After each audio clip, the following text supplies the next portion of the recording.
We grow when we give. We grow when we give. We grow when we give. Nosotros crecemos cuando damos. We grow when we give. 与えるとき成長する。 We grow when we give. Welcome to ROG, Return on Generosity, a podcast celebrating generosity at work. Not financial giving, giving valuable time, alternative perspectives, and genuine collaboration.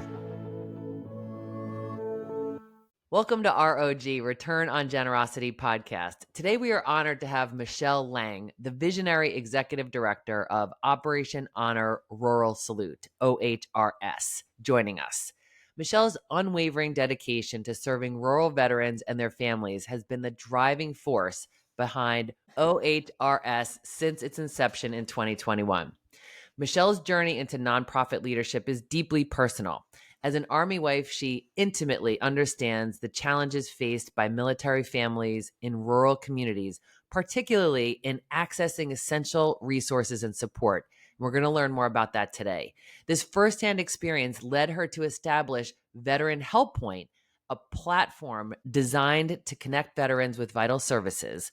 Her commitment to this cause was so profound that she invested 2 years and personal resources into bringing this to fruition.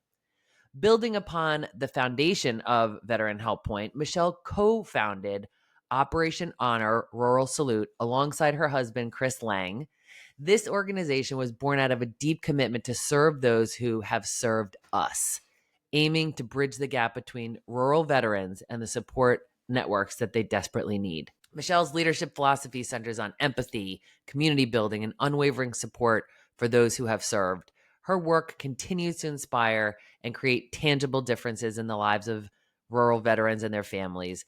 And what I appreciate most about you, Michelle, and there's a long list of things, is that you have transformed personal struggle into a mission that now benefits countless veterans and their families. I'm so grateful for you. Welcome to ROG.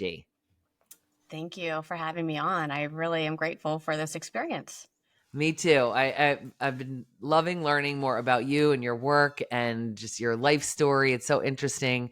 I think it would be great for us to just jump right in and learn a little bit more about your husband's transition from military to civilian life and how that inspired you to start Operation Honor Rural Salute. Yeah. So in 2019, we were down in Georgia and he had to get out of the military kind of rapidly. So he made the decision that was best for our family. It was not one that he wanted to make or really took lightly because he wanted to be a lifer. He wanted to, do this as a career. And there were a lot of things leading up to this. There were a lot of hands in his career that didn't go the way that he wanted it to go. And there are people pulling strings that very confusing why. So he saw the writing on the wall. He had to get out. We moved back home to Pennsylvania. During this time, he went through TAPS, which is the Soldier for Life Transition Assistance Program. So it's what everybody getting out of the Army has to do. It's like a couple-week program where you're just drinking from the fire hose and you are, you get an hour class on resume writing. You get an hour class on LinkedIn. You get an hour class on entrepreneurship. It's just, it is rapid fire. It's lacking a lot, but from that, we still were able to get him a job back home in Pennsylvania. We thought that we were going to be set. This is the closest we've ever been to family. So we would have had support for the first time. We had a 2-year-old, I think he was 2 at the time, son. Our oldest son was 2. So perfect. Great. We were living in the most idyllic place, Lancaster, Pennsylvania. I love Lancaster. And not sooner did we move there, he got settled into his job, then it all fell apart. And that's the part that we did not anticipate because no one had ever talked to us before. I never heard of anybody talking to us about this mental transition that happens. And if you're not mentally ready for what it feels like to step into the civilian world, it's scary whenever you go through change. But whenever you're not prepared to lose your entire identity, not only your identity, but your sense of purpose in life. And a lot of these guys, they want to be in the military from a young age. This is what they envisioned it. They've manifested it. This is where their they're headed, and Yeah. then the rug gets pulled out from underneath of you. It's a very gaping, it's Mm. like a sucking chest wound, right? And Yeah. you are just very, very unprepared for how helpless and how lost you feel. Oh.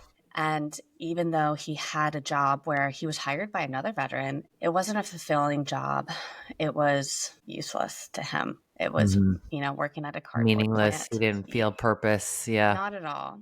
And so he went from traditional Army to Army Reserve. So he was a TPU soldier on the weekends. Um, and that was okay. But the Reserve, that unit in particular, was just a little bit unorganized. And so it was much different than the traditional Army that he was used to. But that kind of gave him purpose at that time. It's still, I mean, I can't even explain it other than he and I were living in two different realities. Like Mhm. he was so mentally checked out. He was so mentally not there. I mean, I have pictures of him just like holding our kid and the light in his eyes is out because he Mm. just had no purpose. And Yeah. as a wife, that kind of hurts because you're like, we are your purpose. I had trouble identifying with that. And our marriage got pretty bad. I was to the point where it's like, we are going to get divorced because we can't do this anymore. We just do not like each other. We're not even on the same page. Like I could tell him the sky was blue and he'd be like, no, you're so negative. It's green. And like, it was wild. It was, Anything. Yeah. yeah.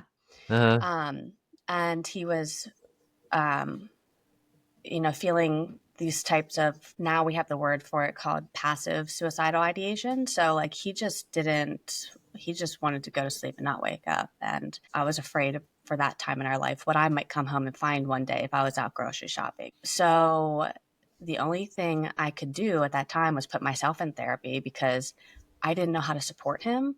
Yeah. He had gone to the VA for assistance and they said, no, we cannot help you because you are a reservist. And it wasn't like a handoff. And this isn't a knock at the VA. Every facility is different. But Yeah. instead of saying, like, this is somewhere else you can go, they just said, no, you've got to seek civilian care. So I tried to find him a civilian therapist, and that therapist didn't have any experience with the military or veteran population. And he was just kind of like, I don't get it. I mean, yeah, I get it, but like, I don't get it. And so Mhm. that was another moral injury. And it just kept piling up. So I'm struggling to find the resources for him. Our neighbor at the time, a Vietnam veteran, I mean, we had so much going on in our life. I also found out that I was pregnant with our second son. And it's like, right before I found out, that's whenever, like, boom, he shut down like crazy to the point where I was Yeah. afraid to even tell him that I was pregnant. Oh my gosh. And he is like the most loving, wonderful father. And Oh yeah. It just that it was was, in a state, you know? yeah, Yeah. yeah. And so that really scared me. But our neighbor was a Vietnam veteran, and we noticed some weird things going on with him. And I just knocked on his door one day and asked, like, what's up? Are you okay? And he said, no, we're going to be evicted from our home from not being able to pay taxes. Okay, that's not good.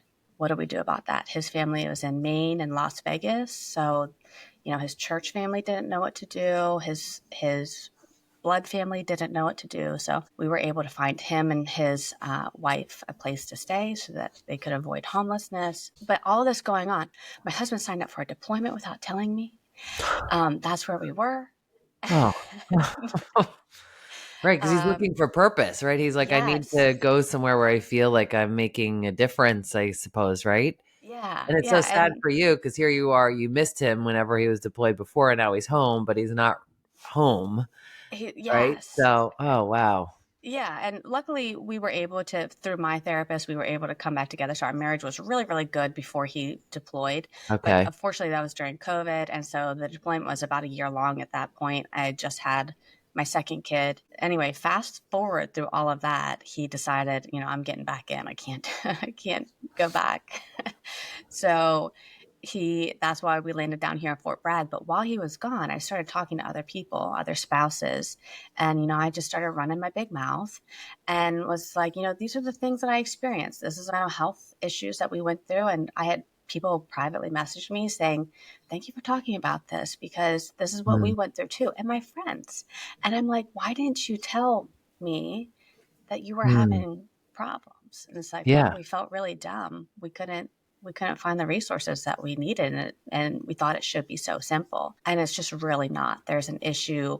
There's quite a barrier between moving away from a military installation and still trying to find the resources that you need. So that's when I decided, okay, we've got to figure out a way to close this gap if you're not near a local VA or a major military installation that has a ton of resources. So what do we do about it? And that is the start of where we landed here. Wow. Oh my gosh, there's so much there. Well, I'm thrilled to hear that you and Chris made it through that tough time, and it sounds like you're stronger for it. But it was sounds very lonely and scary, and how you were still so generous at that time to be concerned about your neighbor and their housing situation. That just shows a lot about your heart and your compassion. So what have you discovered as like one of your biggest obstacles? What are the obstacles that people in rural communities, because I know that's like your key focus, and you just mentioned it there, like if you're not near a VA hospital or some of these resources, like what caused you and Chris to zero in on this particular part of the population? I'm from rural Pennsylvania. We're both from rural Pennsylvania. My family were dairy farmers in central Pennsylvania. They came here from Germany to start farming the land. So very, very rooted in rural America. And I know the heart of rural Americans, and I know just how compassionate they are for their neighbors and Mm, how unwilling they are to ask for help. Um, but how willing they are to offer help. And I never saw anybody helping rural veterans. And I'm just like, knowing what I know, being in this resource space, there are, I mean, millions of dollars on the table for rural veterans to be able to improve their lives in the form of VA loans, in the form of free education benefits, entrepreneurship resources, mentors. I mean, millions. Why aren't we using it? Because these guys and girls are already so entrepreneurial minded. They're hard workers. They're just the salt of the earth people. And they're the mm, people that I want to help because they're underserved, they're overlooked. And when I hear people talk about rural America, I listened to this podcast a couple months ago, and this has always stuck with me because it was about a scammer. Okay. And this guy was like a scammer in the wedding industry. He was living in New York City, uh-huh. but he was from, I don't know if you know where Uniontown area No. is. So, like out south of Pittsburgh. The way they went back to his hometown, okay, these New Yorkers went back to his hometown to like investigate the guy, and they were so just disgusted Ah, that they were like, oh, this place is like, oh, look at these houses. This isn't a main street. Oh, there's a Tractor Supply Company here. And it's like the way that city people look at rural America. I know that's just one snippet, but I hear this yeah. over and over. It's like, It's man, let's give insulting. these it is, but you don't even know. They're a little bit on the outside, they're just a little bit hardened. So Hmm. you have to break through, and it does take a little bit of elbow grease to break through. But once you do, you have their trust, you have their help, and Yeah. it is just so beautiful.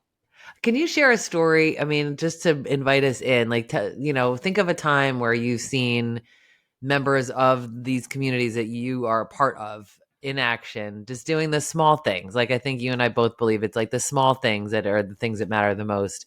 Like, what would be an example of seeing like somebody in this community in action?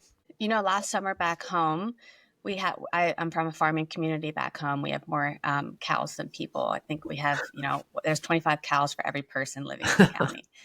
And one farmer unfortunately had a tractor flip on him, and it comes with the job. It's farming. People don't realize how dangerous it is.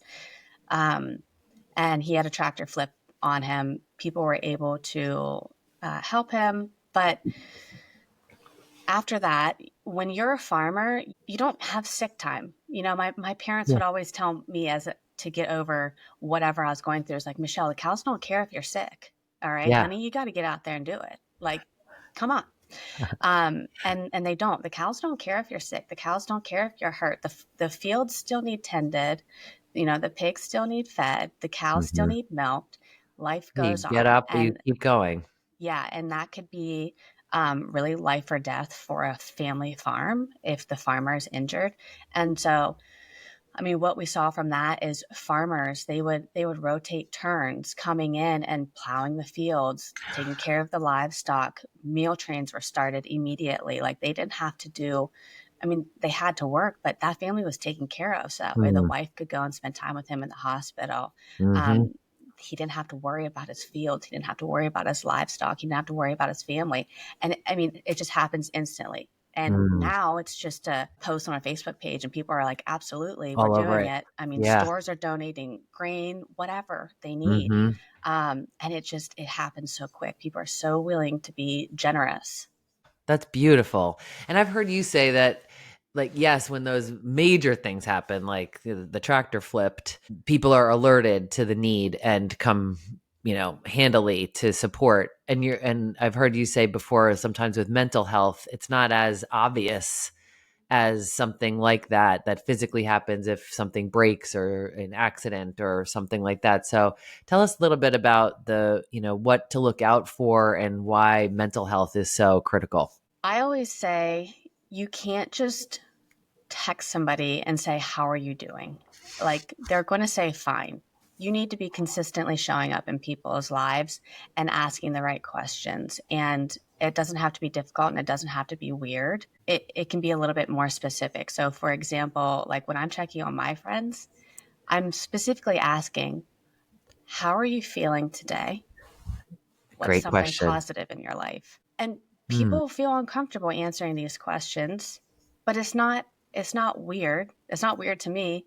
And I'm also very open about my personal struggles, or when people check on me, I'm like, yeah, it's crazy here today. Like I'm treading water and I'm not doing well, you know. mhm, This week was mhm, a really hard week. Thankfully my parents were here while my husband's away for a little bit, but making sure that you take that time to reset yourself and mm, be aware of what's going on in your mind. But like when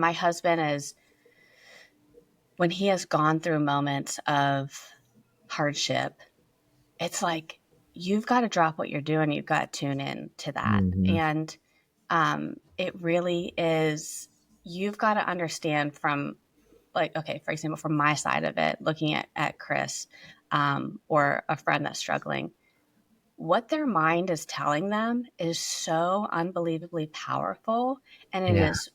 it is black and white. It is true to them. It is, I am a failure. I am worth nothing. I am failing. My family will be better without me. That is where their mind is at. Mm, And it is very hard to undo that yourself. So just being there for somebody, showing support. mhm, I like to write notes because I feel like that's something that people can bring back out. And it takes a little bit more time than sending a text message, or, mhm. just say, hey, how you're doing. But it just doesn't have to be complicated. We don't have to overcomplicate it. That is so great. Like you're saying, check in, ask a better question, like how are you feeling, and what did you say the second question was? What's something positive Yeah. in your life right now? Asking open-ended questions versus, like, you don't want to ask a question that people can just say, yeah, I'm good. Yeah, Or you want you them to want to have to engage. think Yeah. and give you an answer Mhm. that's more open-ended, because it is our automatic reaction. This morning I went to the grocery store and the woman said, hey, how are you this morning? I'm like, oh, I'm good. How are you? That is, you don't have to think about it. That That's is what we say in courteous, quick. society. Yeah. Yeah. So, what is a more open ended question that you can ask that makes people think instead of that automatic reaction? And it doesn't have to be crazy, but you can just rephrase that question. Yes. Oh, that's so important. So, what are some of the challenges that you have seen, the differences between like the rural veterans and those in urban areas?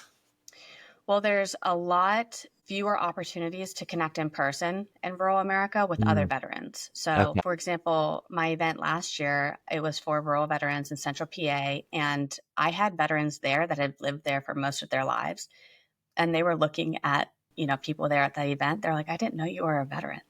And it's like, yeah, guys, you can talk about this. So then it's just like, oh, okay, I can talk about this experience. And when you're a veteran, like, you don't have to make that your whole identity. A lot of people don't want to, but it is a very large part of you. And there's a lot of feelings that come with it that you probably need to process. And just having that option to go get coffee with somebody that really understands, because it doesn't matter if you deployed or not. It doesn't matter if you saw combat or not.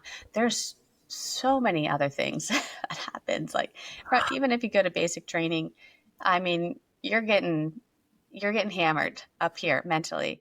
Oh. So there's things that you've got to talk to with other veterans who understand. So the Mm-hmm. lack of in-person connection is a big one. American Like, Legions are not seeing the volume of people anymore. hmm. VFWs are not. And then there's just no place that is really well advertised in rural America where you can go and directly speak. A lot of people still like to go and see somebody face to face, For counseling, you mean? just to Or ask just in questions. general? Yeah. Yeah. Mm-hmm. I mean, they very much prefer to go. My mom still does her banking in person. Like, Mm-hmm. that's just how rural America is. But there's not that hub where you can go and get your questions answered by somebody that knows. There, we have county VSOs in a lot of areas, mostly on the East Coast. As you go out west, they're very few and far between. Mm-hmm. But a lot of people don't know that they even exist. So And that's where do you veteran go to get? service Yeah, organizations? Okay. county veteran service organization, Mm-hmm. officer is the VSO. Officer. So Okay. they go, and at the county level, it's dependent on states, but the state will place a county veteran service officer usually in each county, and they have the pulse on the resources, so they know where you need to go to file your VA claim, your closest VA, Mm-hmm. your whatever other resources are available in the area. They're going to help connect you to them, but it just is very dependent on where you live. Yes. So, how does Operation Honor Rural Salute help to bridge that gap? How do you bring veterans in these rural areas closer to these resources? So we do a resource database a little bit differently than other databases. We have a much smaller, highly vetted database where our goal is to have no more than 100 resources on there, but very collaborative with other nonprofits and other resources. So that way, the resources that are living on this library can serve rural veterans no matter where they're at. And not only rural veterans, but rurally stationed active duty, reservists, Mm, guardsmen, and spouses. Because most people that serve in the National Guard, serve in the reserve, they're living in rural areas and okay. they don't know a fraction of the resources available to them, or they think they don't qualify for resources because I'm just in the Guard or I'm just Mhm. in the reserves. And it's just not true. Yeah. So we do that differently with videos to make sure there's like that connection before they Yeah. go and click on the resource. And then we have Right. our Yeah. online community where they can go and subject matter experts are there. You can get your questions answered, whether it's VA benefits, VA loans, homesteading, whatever. And then you can also see who's in your area. So you can take a look and see, oh, that person is in central Pennsylvania. Oh, let me Hmm. see if I can connect with them for coffee. And then our in person events is like bringing our database to life, our community to life, and then celebrating rural families and community, how they can come together and support one another. So, what are some of your success stories that stand out for you from how you've supported veterans? Probably my favorite one right now is we had our June event last year in McConnellsburg, Pennsylvania, and with these festivals I put on, we have veteran resources, merchant vendors, bands, speakers, food trucks, and kid games. So it's like a very full family fun day. And people get to experience veteran resources in a way that they've never experienced them before or didn't even know about them. And so I get people in there with the food, I get people in there with the music, and then, oh, hey, there's veteran resources interspersed with these merchant vendors. So it's just kind of like trick you into looking at veteran resources. Right. But I got sent a letter a couple months ago from this event. and it was one of my resources. And she said, I just want to share with you this letter that I got from somebody that we served through your event. And what happened was this Marine veteran went to her table. She's a very new nonprofit. She's very new in the veteran arena, and she is an equine ministry therapy. Okay, Hmm. very, very Hmm. small area that she's serving up there and hoping to grow. But anyway, it was kind of like their first event. And this Marine veteran walked up to them and was like, I don't know if this is for me. I've struggled with PTSD symptoms for 20 years. I've been fighting with the VA.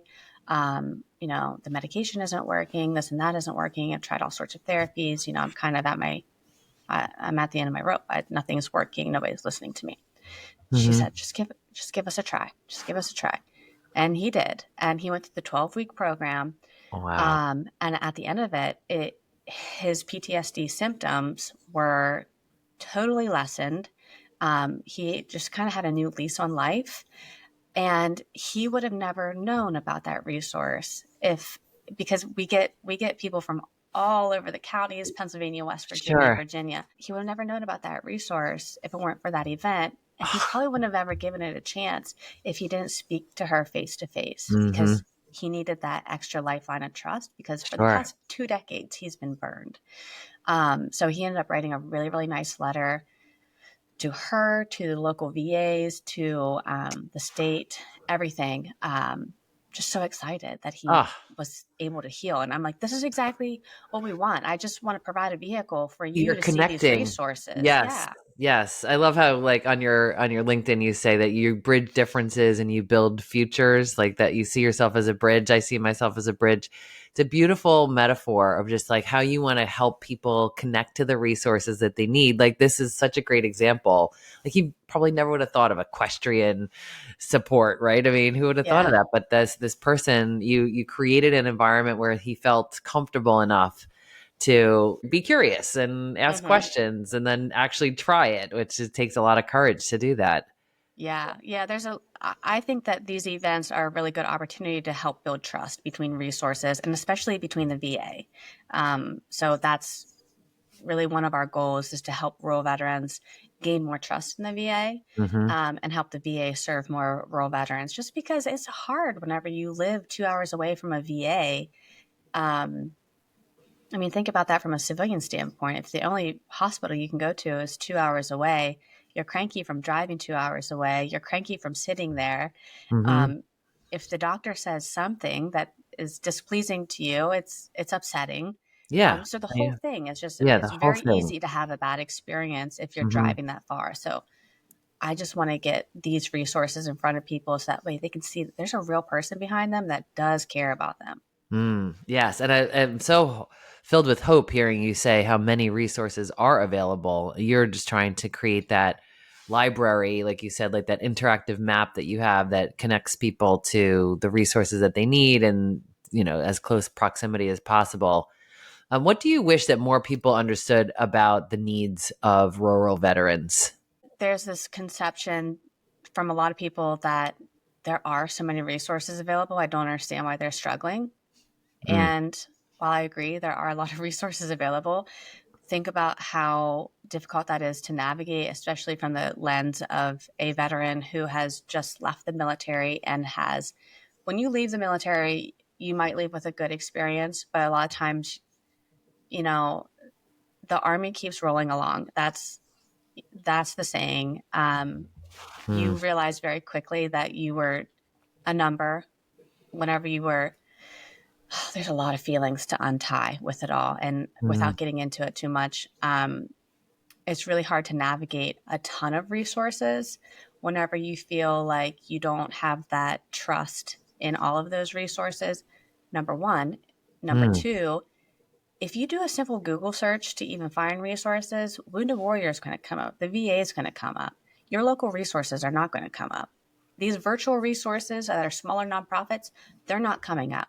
mm. So while yes, there's a lot of resources, at the same time, there's not. And finding them. Like there's Yes. that gap.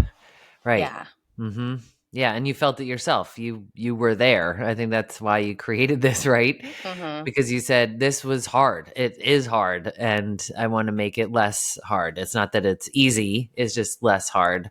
And you're, trying to meet people where they are and not overwhelm them. Like even just when you said about the quantity of resources that you are very deliberate about providing, it sounds like you don't want to like overwhelm with like too much where people Yeah. feel lost. Yeah. There's 44,000 nonprofits geared towards veterans in the United States. It's a lot Hmm. to go through. And not all of them are the same caliber. Um, but still, nobody has time to sift through 44,000 nonprofit resources. So what Mm-mm. is what you need to know? Here's who you can trust, and here's a couple different options. And what's like the rough number of rural veterans? 4.4 million is the last Hmm. estimate taken. I think that was like a 2018 study. Yeah, so a lot, a Yeah, lot of people about who need 25% of support. the veterans are rural, but I just have a feeling I would like to see the new numbers because Hmm. people are really, really moving out to rural America. Yeah, And the for definition of rural affordability. America is Yeah, a little loosey goosey. So yeah. I think it would be more I'm sure it's than that. higher. Yeah, Yeah. I totally agree with you. How can businesses and communities better support veterans who are returning home from rural areas, or excuse me, who are returning home to rural areas? One of the biggest ways that you can support rural veterans is knowing about the resources. And that's what I saw directly from our event. Mm, Because we have one of the outcomes that I wanted to happen with these events is giving communities a better way to support the veterans that they want to support, besides saying thank you for your service and hanging a banner on Main Street. hmm. What can you really, really do? Right. And what we saw was when they, number one, listened to the stories. So I had speakers up there. When they listened to their stories, gained a better understanding of what the military experience is like. Hmm. On a personal level, like they were talking about their families, they're talking about what their spouses went through, and not even anything crazy. It's just like Hmm. this is what we deal with. And then having civilians look at these veteran resources and go up and talk to them themselves. After that event, I had such an influx of people that reached out to me that Like were like, "Hey, volunteers. just my Yeah. coworker is struggling. What is a good Ah. resource for them? Mm, My niece is down here and she's having a hard time. Where can I get her help? Da da da da."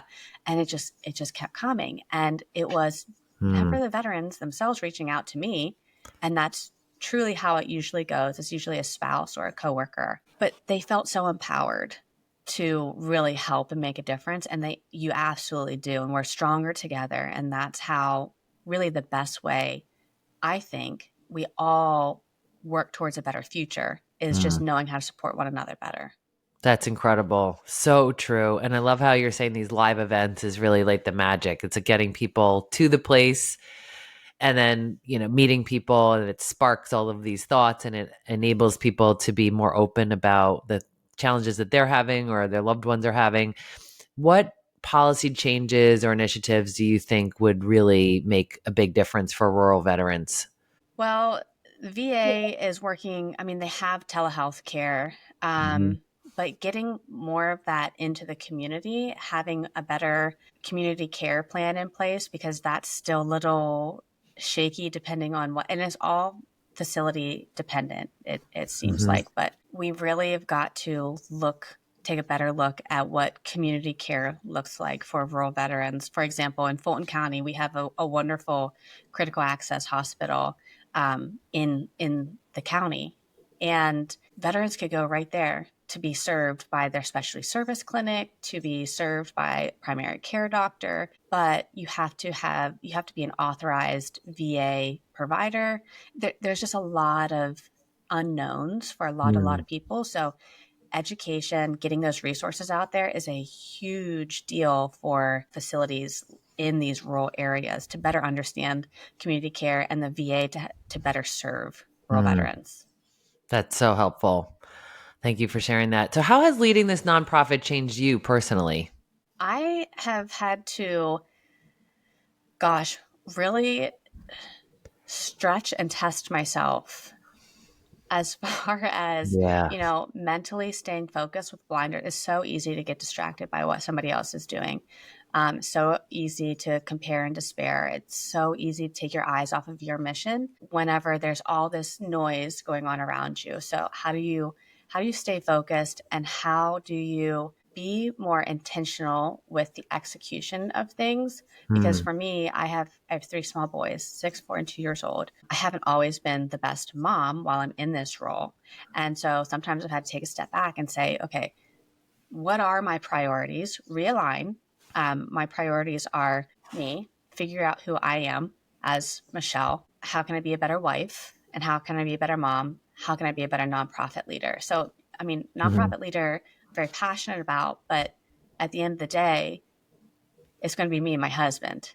And Mhm. at the end of the day, then it's still me. I've got to Yeah. bring something Right. to the table. And if Sure. I'm giving it all to my nonprofit, I'm not able to bring anything to the table at home. So, Mhm. um, Oh, it's so helpful. I mean, it's true. And I love that you're prioritizing yourself and that you're saying it's hard. It's hard. There's so many like things that you could focus on and initiatives you could start or things you could follow up. So for you to just stay disciplined and focused, and like, what lessons in resilience have you been learning throughout this whole journey? I mean, there's always setbacks, but it is really, I'm sure anybody will tell you it's really hard starting a nonprofit. They have an average lifespan of a year. So we're we're going into year 4 here and just Yes. getting stronger. But Yes, that's um, amazing. The 3-year hurdle is for profit businesses, like the one you got to overcome. So you've overcome both of those. That says yeah, a lot. yeah. So we're keeping going, but I mean, I guess the biggest lesson in resilience I have is not being afraid to pivot. So not everything is going to work. You are going to have to test things, and you are going to have to put yourself out there and fail in front of people to see what works and what doesn't work. But the most important thing is that you keep showing up, and you keep showing up, because it really is not for the weak. So finding your community. I have, a friend that I text all the time. I'm like, dude, I'm not into it this week. Like I'm Not I'm feeling it. tired. I'm tired. Yes. Okay. I mean, my Um, gosh, I think one of the things that you're responsible for is exhausting. So all of that together. And I love that you can just own it and say it. yeah. You Yeah. know, I I mean, we mean, all go through you don't have to seasons, be and a it's, superhuman. yes, you definitely don't. And I'm learning, I'm a huge advocate of less is more. So I think that especially as women who have this larger societal expectation to run the house and run the kids and be an Yeah. Uber and be the chef. And I I don't know always what tell you're my kids, talking about, I Michelle. don't I don't get paid enough personally to make you all your meals. So you're going to eat that, or you can have peanut butter and jelly sandwich, or tell a boss man I to will give me keep a you raise. alive. That I can assure you. Yeah. So how do I do less in order to do more? And what I'm realizing is that is really the ticket. Like, you can do so much less, and organize your time and have a much bigger impact Yeah. whenever you are, number one, you're focused, and number two, you're rested. Amen. So what's next for Operation Honor Rural Salute? Well, we're working on our June event again. So Okay. we are back June 7th uh, in McConnellsburg, Pennsylvania. Well, June 6th and 7th, but June 7th is going to be at the Fulton County Fairgrounds. Okay. Can we put a Um, link in the show notes? Is that something that people can attend if they're in the mhm. area? Yep, yep. We have an Okay. event page on there. This year is an exciting year, so we're growing by 100%, and we are Ah! adding a second festival. So November 1st is our North Carolina festival. Okay, so that is all on the events page on your website. Everything will be linked to the show notes. Everybody, please check that out. And what kind of support would be helpful if listeners are able and interested? So we have a ton of opportunities to get business names out there through sponsorships. We go big, Yeah, and they are so much fun, and the impact is just tenfold. Um, So we have a ton I of love it. sponsorship opportunities available this year. Like I said, we're working at more of a regional level. So we have Pennsylvania and North Carolina that we're operating out of. The goal is to duplicate these events, one in every state. And volunteer is I mean, huge deal. It takes a lot of volunteers to run these events. Yep. And then attendance. I mean, we have kid games, we have bands all day, we have military support where they're bringing in vehicles, rock walls, all sorts of stuff. That's so Of course, our fun. veteran resources, the VA will be there to answer all your questions, food trucks, and we're doing a beer garden this year. So, and Fun. speakers. Yeah, Yeah. so it'll be fun. You know how to get them there. That's We do our brilliant. best. So before we wrap, are you open to doing some rapid fire questions? Yeah, sure. Okay. So what's a small town tradition that you love? Probably back home. Well, there's two counties that do it, and it's in Fulton County. It's the Fulton Fall Folk Festival. Growing up, that was like the thing to do. Yeah. And the next county over, where my family's from, they also have a fall festival. It's a fall foliage festival, and these festivals are like, I mean, ginormous, hundreds of vendors. And then, of course, we have the tractor parade that Of course. everybody has to go line the Yes. streets for. So Yeah. that is definitely something So you every year gear up that's for fun that. to Like go you to. look forward to that. Oh yeah, we're Yeah. lining the streets. We're waiting for that candy, watching all the tractors go by. Local, high school bands are in it. It's really cute, and it's just something very, very kind of redneck that we all love to do. I love it. I love it. How about easy one? Coffee or tea? Oh, coffee. Coffee. What's a book or a podcast that's inspired you recently? Oh, okay. This book, it actually took me 6 months to finish it because my heart was not ready for the ending. I knew what the ending entailed, and it is so inspiring. It's called Send Me, The True Story of a Mother at War. It's by this wonderful guy, Marty Skovlin Jr. He was a speaker at my event last year. I met him at a Ah, conference. Super duper guy. He co-wrote this book with Joe Kent, who was just appointed. Oh gosh, I can't remember, but he's in charge of national security. yeah. Um, his wife was killed by a suicide bomber overseas in 2019. And it's the story of her life. And she was just such an Oh, incredible person. Gosh, I just gave that book away to a Navy spouse because it's so inspiring. This woman, you just couldn't tell her no. yeah. And just as a woman, I need that grit. Like I need Mm, that reminder that the only thing stopping me is me. But hmm. gosh, read that book. You got to read Oh, that book. I will. Oh my God. You have me hooked. Yeah. I hadn't heard Just, about it yet. This is powerful. yeah. Um, okay. One word to describe your leadership style. I would say collaborative. That's awesome. Yeah. The I word believe in that I have collaboration. thought of when I've been learning about you is humble. You're very humble. You are such a catalyst for so many things, and you just always put others first. You're like in learning mode. I love that about you. So collaborative is, I think, synonymous, right? Because in order to be collaborative, you really have to know that you need help from other people and know that you've got something to offer to contribute. So that's a beautiful thing. What's a favorite way to unwind after a long day? Oh, lately, gosh, I mean, it's just if I can be in bed and watch TV for an hour, I know that's just I take what I can get because that's the only time I get when my husband's gone. That's the only alone time I can get. Yeah. And I don't want to think. I don't want to do anything. I don't want to have to. So I have either pen and paper. I have my notebook here that's like in 3 blocks. So like I have my big thing, my weekly thing, and then daily thing, and then hourly thing. So for Oh, yeah. just brain dump, and then I don't have to think about anything. You just sit back, relax. It doesn't even matter what you're watching. You're just in I your bed. You're cozy. Nobody needs Yeah, you for just a nobody little bit needs of time. me. I have ashwagandha that I mix in bubbly water, and Uh-huh. that's my relaxing nighttime drink. And yeah, I put my love mouth that. tape on and go to sleep. Beautiful. What's a hidden gem in rural America that everyone should visit? Bedford, Pennsylvania, I think is a hidden gem. So it is the main street there. Like there's a block, probably off of Main Street. It looks like quintessential small town America. The storefronts are beautiful. They take great pride in decorating their storefronts. Such wonderful small businesses there. It's all small businesses there. Yeah. And then right out the road is Omni Resorts, Bedford Springs. And Okay. so the really cool thing about this, I'm like a history nerd. Okay. Oh, So I love it. I love where I grew up because I was close to Gettysburg, close to Bedford, and Bedford is the Whiskey Rebellion happened there, so that's where it was born.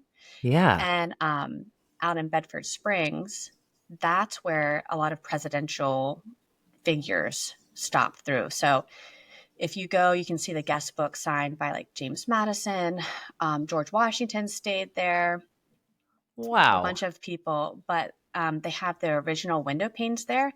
And what women would do when they would get engaged, they would test to see if their diamond was real, and they would carve their initials in the window panes. And if they could carve it, then the diamond was real. And so you can go You out can there. see it still? Yeah, you can see the Oh, carvings wow. there. And people would go out there to get healed. So it's Bedford Springs because there are mineral springs there. So Oh you my can go goodness. up and see like the magnesium springs. Yeah, very, very cool. And it's gorgeous. Wow. Thank you, Michelle. That is so Yeah. I have all these new things that I want to do now. This is amazing. So, before we wrap, if you could leave our listeners with one key takeaway about supporting rural veterans, what would it be? Just show up, ask questions. Don't be afraid to ask questions, and don't be afraid to reach out for support on their behalf. Mm. It's a learning experience, and being curious is I don't think there's ever anything wrong with that. Excellent. Well, thank you so much for investing your precious time with us and sharing all of these ways to think about our rural veterans, how we can be supportive, how we can really appreciate them and their spouses and their families. So just thank you so much for your service and for being who you are. Well, thank you for having me again.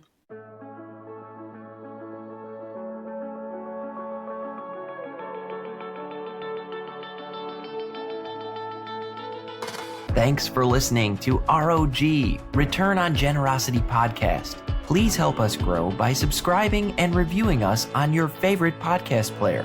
And for more information, visit bridgebetween.com. We grow when we give. 우리는 나누면서 성숙합니다. We grow when we give. On rayonne quand on donne.